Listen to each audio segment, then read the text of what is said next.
మహాశివరాత్రి పర్వదినాన పురస్కరించుకొని ఆదిలాబాద్ జిల్లాలోని పలు ఆలయాలు సర్వాంగ సుందరంగా ముస్తాబయ్యాయి. ఇందులో భాగంగా ఆదిలాబాద్ పట్టణంలోని దుర్గానగర్లో గల శ్రీ నవశక్తి దుర్గామాత ఆలయంలో ఈ నెల 8, 9 తేదీలలో 2 రోజుల పాటు శివరాత్రి వేడుకల నిర్వహణ కోసం అన్ని ఏర్పాట్లు చేశారు. ఈ పనులను ఆలయ ప్రధాన అర్చకులు కిషన్ మహారాజ్ ప్రత్యేకంగా పర్యవేక్షించారు. ఈ సందర్భంగా కిషన్ మహారాజ్ మాట్లాడుతూ మహాశివరాత్రి పర్వదినాన పురస్కరించుకొని అమ్మవారు శివుడు కొలువైన ఈ క్షేత్రంలో ప్రత్యేక కార్యక్రమాలు నిర్వహించడం జరుగుతుందన్నారు. అర్ధనారీశ్వరుడైన శంకరుడు అమ్మవారి సమేతంగా ఉన్న ఈ ఆలయంలో మహాశివరాత్రి సందర్భంగా ప్రత్యేక పూజాది కార్యక్రమాలు, అర్చనలు, అభిషేకాలు నిర్వహించడం జరుగుతుందన్నారు. అనంతరం మహా అన్నదాన కార్యక్రమం ఉంటుందని, కావున భక్తులు అమ్మవారి శంకరుని దర్శించుకుని వారి అనుగ్రహం పొందాలని కోరారు.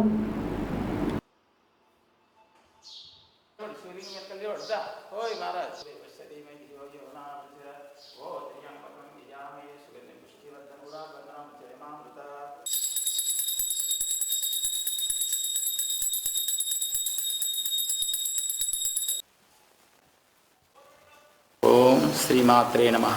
ఓం నమః శివాయ నమో నమః. మన దగ్గర నవశ దుర్గామాత పీఠంలో కేదారేశ్వర ఆలయం స్వయంభుగా వెలిసిన ఆలయం. ఏ రకంగా అయితే అమ్మవారు స్వయంభుగా వెలిసిందో అదే రకంగా శివుడు కూడా స్వయంభుగా వెలిసింది. ఇక్కడ ఆయన ఆజ్ఞానుసారం ఇక్కడ గుడి కట్టడం జరిగింది. ఇక్కడ విగ్రహ ప్రతిష్ఠ జరిగినది. విజయవాడ కానీ శ్రీశైలం కానీ ఎన్నైతే పుణ్యక్షేత్రాల లోపల అమ్మవారు శివుడు కలిసే ఉన్నట్టు మనకి ఇక్కడ కూడా అమ్మవారు శివుడు కలిసి ఉన్నారు. అమ్మవారికి ఎదురుగానే శివుడు ఉన్నాడు కాబట్టి ఇక్కడ మేము శివరాత్రి కార్యక్రమం చేస్తున్నాము. ప్రతి సంవత్సరం చేస్తున్నాం కాబట్టి ఈసారి ప్రత్యేకంగా శుక్రవారం 8వ తారీఖు రోజున పొద్దున గణపతి పూజ, గౌరి పూజ, నవగ్రహ పూజ జరుగును. క్షేత్రపాలక పూజ సుఖ జరుగును. రేపు దినమంతా అర్చన, అభిషేకాలు జరుగును. రేపు శివరాత్రి కాబట్టి శివరాత్రి అంటే ఏ కార్యక్రమం రాత్రికి జరుగుతాయి కాబట్టి మేము దినమంతా మామూలు అర్చనలు చేస్తుంటాము.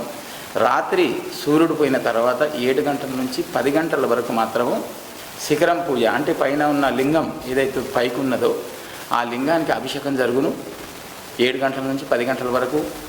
రాత్రి 12 గంటలకు శివుడు వెలిచిండు కాబట్టి ఆ రాత్రి మాత్రం శివునికి రుద్రాభిషేకం జరుగును, బిల్వార్చన జరుగును. మళ్ళీ మిగతా రాత్రి అంతా అభిషేకాలు కార్యక్రమం జరుగును. పొద్దున 4 గంటల వరకు జరుగును ఈ కార్యక్రమం. మళ్ళీ తర్వాత పొద్దున 7 గంటల నుంచి 9 గంటలకు రుద్రయాగం జరుగును. మళ్ళీ రుద్రయాగం తర్వాత పార్వతి సమేత కేదారేశ్వర స్వామి వారి కళ్యాణం జరుగును.